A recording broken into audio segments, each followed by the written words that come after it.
Stratégie d'apprentissage dans le cadre de l'approche par compétences.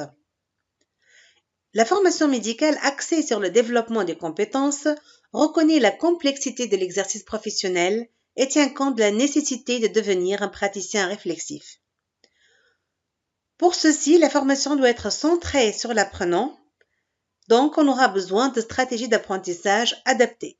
Commençons par la supervision clinique, qui est une stratégie d'apprentissage permettant de fournir une guidance à l'égard de l'apprenant en formation et d'une rétroaction à l'égard de son développement personnel, professionnel et éducationnel. Il y a toute une dynamique dans la supervision clinique, d'abord dans la planification, ensuite dans la réalisation des activités, pendant laquelle le superviseur observe l'apprenant en train de réaliser les activités, et puis à la fin, donc il y aura une rétroaction constructive pour guider l'apprenant dans son apprentissage. Superviser donc permet de guider, surveiller, analyser, agir, corriger et accompagner. C'est toujours dans le cadre de l'accompagnement. Superviser, c'est regarder par-dessus de l'épaule de l'apprenant, comme donc c'est décrit dans le dictionnaire Larousse, pour pouvoir le guider dans son apprentissage. Superviser, c'est donc former. Tout ceci, c'est former. Et on a besoin d'être formé au quotidien. Donc finalement, survient donc le concept aussi de superviser au quotidien. Puisque pour être formé au quotidien, il vaut mieux être supervisé au quotidien. Au fait, le stage est une occasion d'être formé. Et on peut superviser le stagiaire en action, dans la salle d'urgence, lorsqu'il est en train d'expliquer au patient, ou lui annoncer des mauvaises nouvelles à la famille, lorsqu'il est au téléphone en train de parler à un collègue, lorsqu'il est en train de discuter avec les confrères. Donc, on peut profiter de situations donc lors du stage et là, c'est vraiment profiter de cette occasion de former. Donc, la supervision clinique peut s'improviser aussi pour profiter d'une situation clinique particulière intéressante. Et ceci peut être fait lors d'une supervision directe. Donc là, une supervision clinique peut s'improviser. Donc, en passant donc à côté de la salle d'urgence, on voit l'interne en train d'examiner un patient. Donc, on est en train de l'observer lors de la réalisation de cette activité et suite à ça, donc, on peut donc aller dans le bureau pendant 5 à 10 minutes pour avoir une rétroaction avec lui. Et là, donc, on peut profiter de cette situation pour faire une supervision clinique. Donc, ceci pour la supervision directe. Donc, il y a eu une présence physique directe du superviseur ou du patient. Ça peut aussi se faire donc secondairement, donc devant un enregistrement vidéo. Là, c'est la méthode de choix pour explorer les compétences communicationnelles et relationnelles. La supervision peut être aussi indirecte et là, ça consiste en un compte rendu fait a posteriori par l'apprenant à son superviseur. La séance de rétroaction se fait à partir du récit et cette méthode est appropriée pour la discussion des hypothèses diagnostiques, pour la démarche de la prise en charge et pour l'expression aussi des émotions ressenties par l'apprenant. Deuxième stratégie d'apprentissage dans le cadre de l'approche par compétences est l'apprentissage basé sur les cas.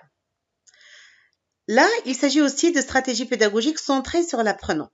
Le cas est le point de départ des processus d'apprentissage.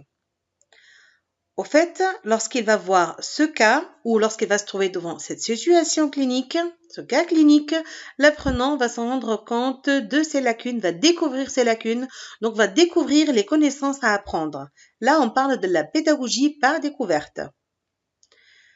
Premier type d'apprentissage basé sur les cas est le CBL, Case-Based Learning. Là, on va apprendre de nouvelles connaissances contextualisées en partant d'un cas. Au fait, l'apprenant va découvrir ses lacunes. En lisant le cas, il aura des concepts qu'il ne va pas comprendre, donc il va découvrir ses lacunes. Ces concepts seront comme une amorce accrocheuse qui vont stimuler son besoin d'auto-formation. Donc, ce case-based learning permettra le développement de connaissances ou le renforcement de liaison entre les connaissances. Puis, un autre type d'apprentissage basé sur les cas est l'apprentissage par résolution de problèmes, l'ARP. Là, donc, ce sera plus contextualiser les connaissances à l'intérieur de situations authentiques d'apprentissage pour résoudre un problème. Quelle est la différence entre CBL et ARP? Au fait, CBL est basé sur des cas cliniques authentiques conceptualisés dans le but de théoriser les concepts ressortis du cas clinique. Donc, à partir du cas, on va avoir de la théorisation. Là, il s'agit d'une démarche inductive. Pour l'ARP, c'est plutôt une démarche déductive puisque c'est basé sur des cas cliniques authentiques dans le but de résoudre les problèmes posés par le cas clinique. Dans le cadre aussi d'apprentissage basé sur les cas, il y a l'ARC, l'apprentissage des raisonnements cliniques. Et à travers cette stratégie d'apprentissage, on va entraîner l'apprenant au raisonnement clinique à travers l'effort de justification-interprétation pour verbaliser le processus de pensée. Et là, le formateur va pouvoir superviser le raisonnement clinique de l'apprenant. Et à la fin, l'apprenant peut donc avoir des objectifs de travail personnel d'apprentissage qui sont basés sur son besoin d'auto-formation. Ensuite, on va voir le PRS qui est le problème à résolution séquentielle. Là, l'apprenant va apprendre à filtrer des informations pertinentes, que ce soit subjectives ou objectives, puisque donc il y aura au fur et à mesure des données en plus, et là il va pouvoir résoudre le problème petit à petit, comme la cascade. L'intérêt de cette stratégie d'apprentissage, c'est que l'apprenant va pouvoir sélectionner les éléments utiles et on va pouvoir évaluer sa discrimination et son raisonnement. Ensuite, on va voir le RSCA, qui est le récit d'une situation clinique authentique. Là, au fait, il s'agit d'un exercice réflexif d'auto-évaluation de pratiques professionnelles et d'auto-formation. Ça comporte 4 parties. D'abord le récit, puis l'analyse, ensuite les tâches d'apprentissage induites, donc le besoin d'auto-formation à travers la découverte des lacunes qui seront faites par l'apprenant lui-même, et finalement la synthèse. D'abord le récit. Il faut savoir que là, il s'agit d'abord d'un récit subjectif où l'apprenant va s'impliquer. Il va employer le jeu. Il va exprimer son ressentiment. Il va donc exprimer ses émotions, ce qu'il a perçu, fait, dit, ainsi ce qu'il n'a pas fait ou pas dit. Le jeu, ça veut dire qu'il va tourner son attention vers soi-même, vers ses pensées, vers ses actions, plutôt que vers le contexte dans lequel s'est déroulée cette activité. Donc, il va se voir lui lors de la situation. C'est lui donc qui est donc qui porte toute l'attention. C'est les pensées qu'il a eues pendant cette situation, c'est les actions qu'il a eues qu'il n'a pas eues pendant cette situation. Donc, et ce jeu-là veut dire que à travers donc l'utilisation de ce jeu, à travers l'attention portée vers soi-même, faire ses pensées et ses actions, on peut avoir une posture réflexive. Donc là, on a dit qu'il s'agit d'un récit subjectif, mais il y a aussi un récit objectif puisque l'apprenant va relater l'histoire et la trajectoire du patient. Il va décrire l'action, le contexte, les comportements des différents acteurs. Il va rapporter le discours, des phrases qui ont été dites par le patient, par l'entourage, par les autres collègues, par les infirmières. Suite à ce récit, il y aura une analyse. Au fait, l'interne va analyser le contenu de la situation. Il s'agit donc d'un travail réflexif à froid, à distance de l'action. C'est comme s'il va être il va regarder cette situation de l'extérieur avec une distanciation. Et là, il va expliciter le comment. Au fait, comment il s'est pris, comment il a analysé, comment est-ce qu'il a pris ses décisions. Et ceci pour argumenter le pourquoi. Donc, pourquoi il a fait ça ou pas fait, pourquoi il a dit ça ou pas dit, pourquoi il a perçu ceci ou n'a pas perçu.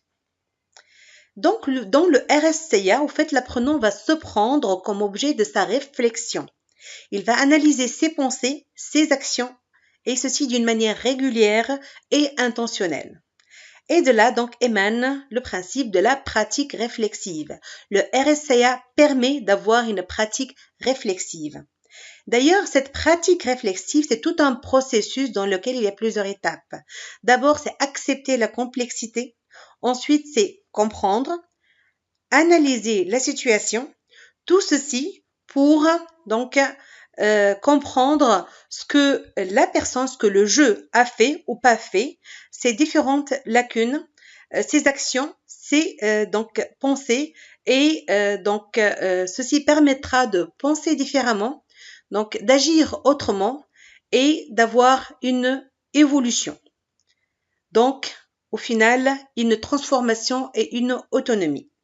La pratique réflexive est le cœur même de la pédagogie active, de l'apprentissage dans le cadre d'une approche par compétences. Lorsqu'on parle d'une pratique réflexive, il y a une autre stratégie d'apprentissage qui se base aussi sur ce principe de pratique réflexive qui permet cette pratique réflexive, c'est le portfolio. Mais le portfolio, c'est quoi? En fait, un portfolio, c'est une collection organisée et cumulative de travaux et de réflexions d'un étudiant, ou plutôt d'un apprenant, qui rassemble des échantillons de preuves d'apprentissage de manière à témoigner du développement de ses compétences sur la durée et sur sa formation. Donc, il permet d'avoir un niveau d'apprentissage à travers ces traces d'apprentissage et aussi, au fil du temps, il va permettre de voir une trajectoire de développement. Quel est le contenu du portfolio? En fait, il y a trois contenus. D'abord, le produit qui a été produit par l'apprenant. Il y a aussi la réflexion, donc ce qu'il a permis d'avoir des réflexions par rapport à ces produits. On va en parler. Et la communication, donc les différentes interactions avec les tuteurs, avec les pairs, les commentaires des superviseurs, des enseignants. Et donc, ces trois éléments sont très importants et il faut absolument l'association de ces trois éléments, produit, réflexion, et puis les commentaires sur le produit, les commentaires sur la réflexion pour avoir un portfolio complet. La réflexion, on a dit qu'on va en parler, au fait, c'est un ingrédient indispensable d'un portfolio. Comment on va apprendre, on va former l'apprenant à avoir cette réflexion. Au fait, pour l'aider à avoir cette réflexion, on va lui demander de se poser certaines questions. Donc, après avoir écrit son produit, il va se poser différentes questions, parmi lesquelles on peut l'aider à se poser en quoi l'expérience m'a posé problème, qu'ai-je réussi à accomplir, que puis-je apprendre à partir de cette expérience pour être en mesure de mieux résoudre les problèmes posés. Comment puis-je effectuer ces apprentissages? À partir de quelles ressources? Qu'ai-je appris à partir de cette expérience? Au fait, donc l'apprenant, après avoir écrit son produit, il va se poser toutes ces questions ou deux ou trois de ces questions. Donc c'est lui qui va choisir. Et au fur et à mesure, ça va devenir comme un automatisme. Il va commencer à se poser ces questions à partir de toute situation vécue pour faire cette réflexion. Donc, ce travail de revoir tout ce qui s'est passé avec une distanciation. Et l'apprenant va apprendre à se prendre comme objet de sa réflexion. Il va analyser ses pensées, ses actions, et ceci d'une manière régulière et intentionnelle. Et ceci, donc, comme on l'a dit, permettra la pratique réflexive. Et on peut dire que le portfolio est un prétexte pour faire une pratique réflexive. Donc, un besoin de se prendre comme objet de sa réflexion, d'analyser ses pensées, ses actions, de chercher à agir autrement, de chercher à avoir une transformation, à s'améliorer, à améliorer ses compétences. Et ceci permettra d'avoir une autonomie. Donc, en conclusion, là, l'apprenant, c'est vraiment l'acteur de sa formation, alors que le formateur n'est qu'un facilitateur.